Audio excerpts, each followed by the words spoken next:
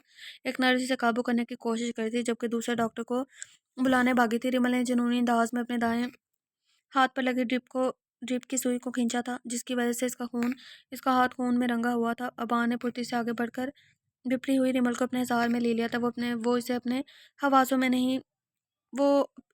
اپنے حواسوں میں نہیں تھی، اسے یہ تک نہیں پتا تھا کہ وہ اس وقت دشمن جہاں کی باہوں میں ہے۔ ابان نے اسے ایسے اپنی باہوں میں سمیٹا ہوا تھا جیسے کوئی بچہ نیند میں ڈر کے مارے اٹھ جاتا ہے۔ اسے کسی سہارے کی شدید طلب ہوتی ہے، اور ارد گرد سے بے گانا بس ریمل کو اپنے سینے سے لگایا بیٹھا تھا۔ ڈاکٹر نے ابان کے بازو میں مچلتی ریمل کے بازو پہ نشہ آور انجیکشن لگایا، جس کی وجہ سے وہ اس کی مزاحمت دم توڑتی جا رہی تھی۔ مجھے نہیں جینا، یہ دنیا بری ہے، میں بھی بری ہوں، وہ سسکتے ہوئے بڑبڑا رہی تھی۔ ابان نے ایسے کسی سے بیڈ پر لٹایا۔ اس کی گردن پر لگے زخم کی بینڈیج خراب ہونے کی وجہ سے اب وہاں سے بھی خون بہہ رہا تھا، جس نے ابان عریض کی شرٹ کو بھی رنگ دیا تھا۔ ڈاکٹر کے کہنے پر وہ روم سے باہر نکل گیا، جہاں گل بانو اور رومیسا پریشان چہرہ لیے کھڑی تھی۔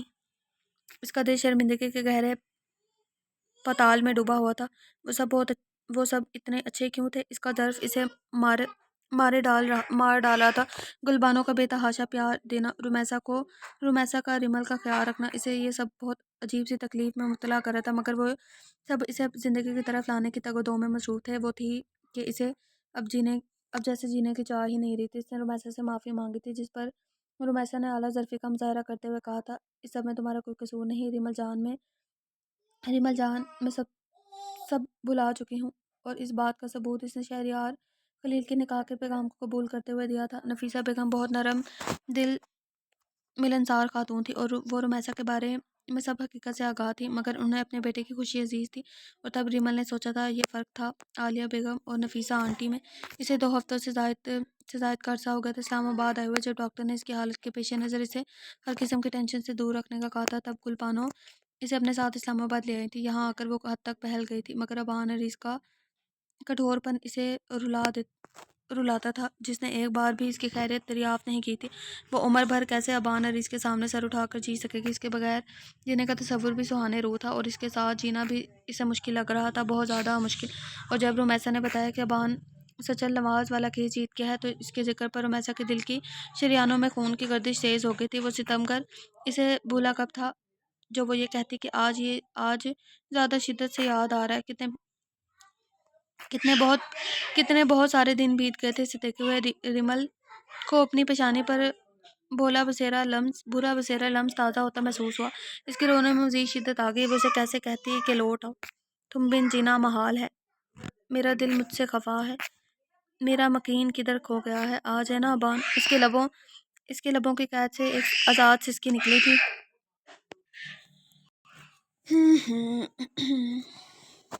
اس نے کوٹ کو صوفے کی سائڈ پر ڈالا، ٹائی کی ناٹ ڈھیلی کی اور اپنے جسم کو ریلیکس کرتے ہوئے صوفے کے پوسے ٹیک لگا کر پلکیں موندی۔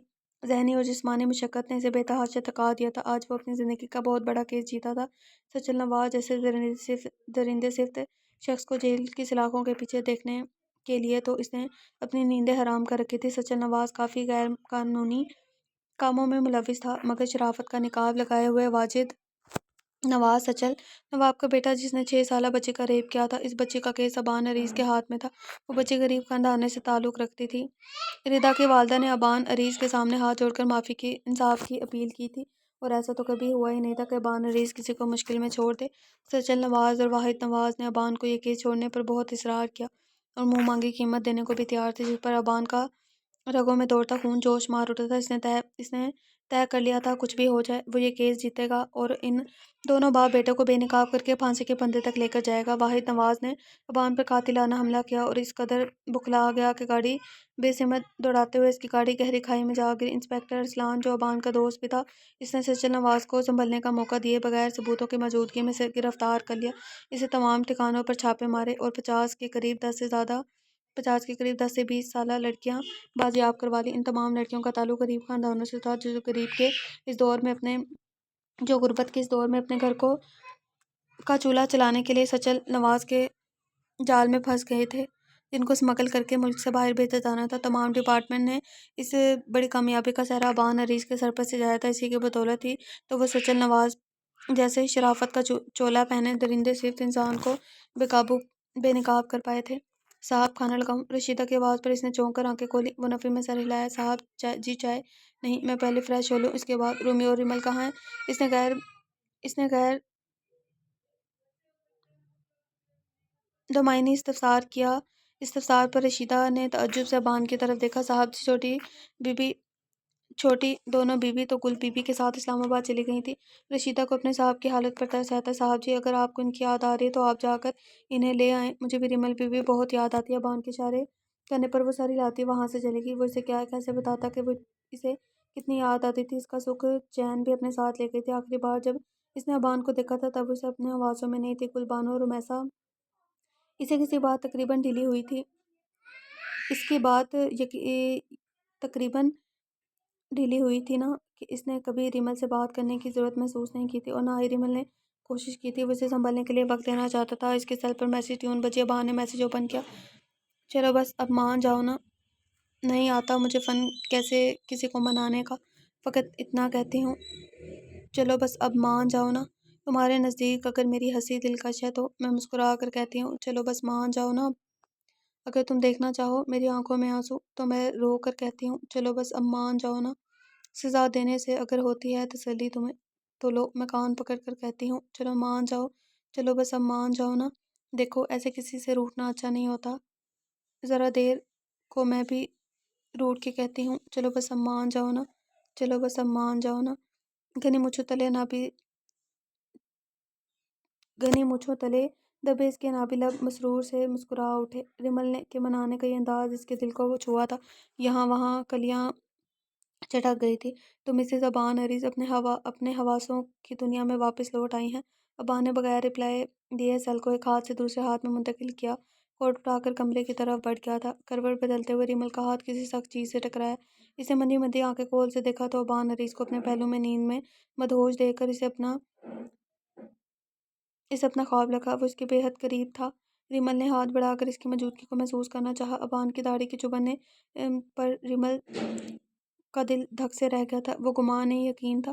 اس سے پہلے کہ وہ اپنا ہاتھ واپس کھینچتی ابان نے نیند کے خمار سے بھری آنکھیں وا کرتے ہوئے ریمل کا نازک دودھی ہاتھ اپنی گرفت میں لے لیا۔ ریمل کا سارا وجود جیسے دل بن گیا تھا۔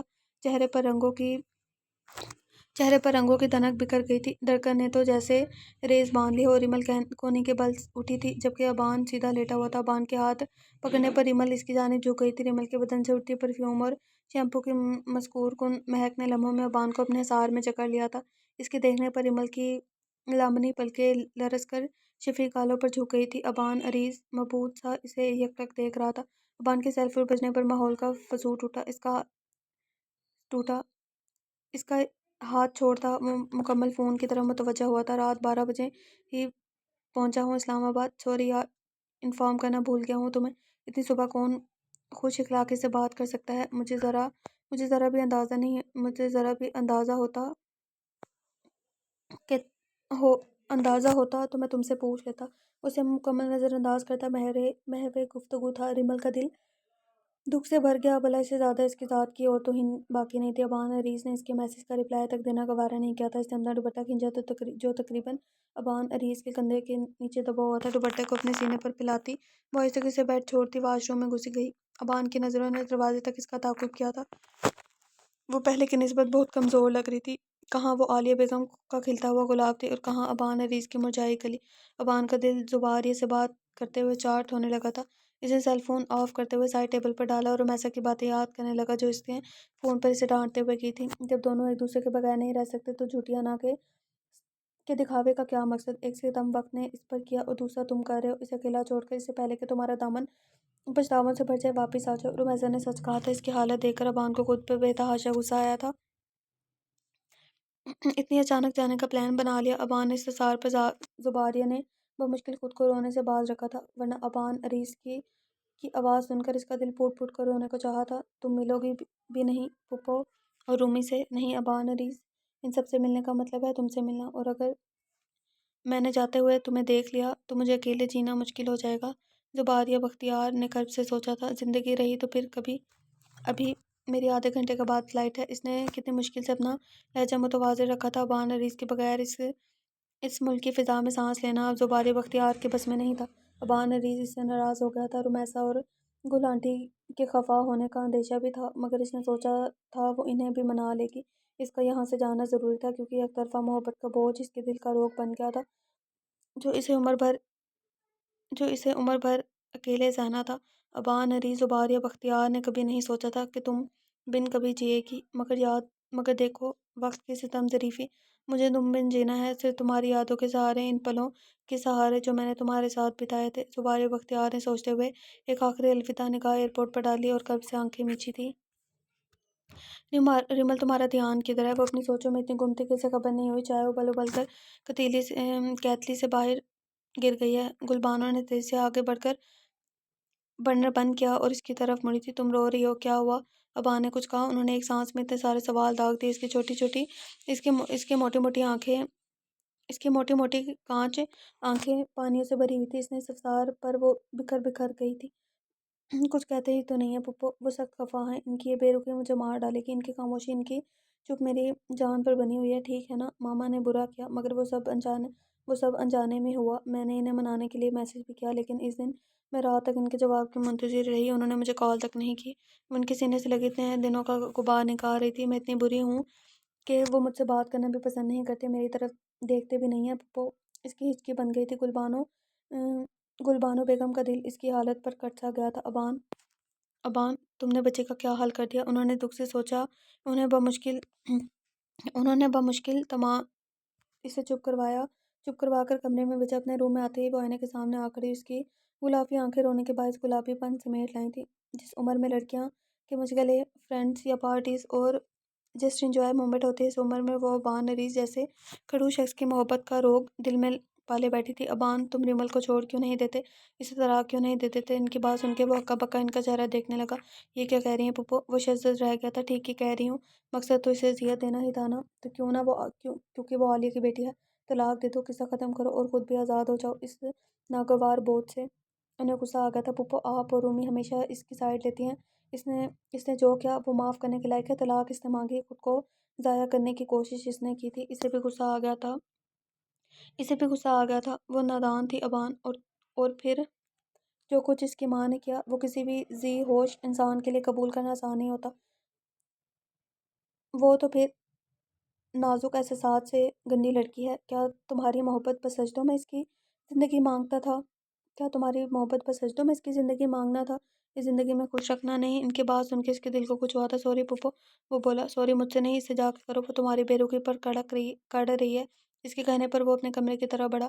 کمرے میں قدم رکھتے ہوئے اس کے سامنے کارپٹ پر بیٹھی نظر آئی۔ اس کا نازک بدن اس کولوں کی زد میں تھا۔ ریمل، ابان کی پکار پر اس نے چہرہ اونچا کیا۔ اس کی حالت دیکھ کر ابان عزیز کے دل کو غوسہ پڑا تھا۔ وہ اٹھی اور دوڑتی ہوئی اس کے سینے سے جا لگی۔ آپ ناراض ہیں مجھ سے ابان؟ مت ناراض رہیے، آپ کی بے رخی مجھے پاگل کر رہی ہے، میرے دماغ کی نسیں پھٹ جائیں گی۔ وہ بولتی شدت سے رو پڑی تھی۔ ایسے نہیں بولتے، تمہارا ابان تمہیں کبھی کچھ نہیں ہونے دے گا۔ ابان نے اسے اپنے سار میں بھینچ لیا تھا۔ آپ ایسے نہیں دیکھیں مجھے۔ وہ اسے دیکھنے کے انداز پر چڑھتی اٹھ بیٹھی۔ ابان نے ہلکا سا کہکا لگایا اور تھوڑا سا اوپر ہو کر بیٹھ کر آنکھوں سے ٹیک لگائی اور اٹھی بیٹھی ریمل کو کوہنی سے پکڑ کر اپنی جانب کھینچا اور خود سے لگا لیا۔ کیا ہے یار بیوی، آپ کو دیکھنے پر پابندی ہے؟ ابان شرارت سے بولا۔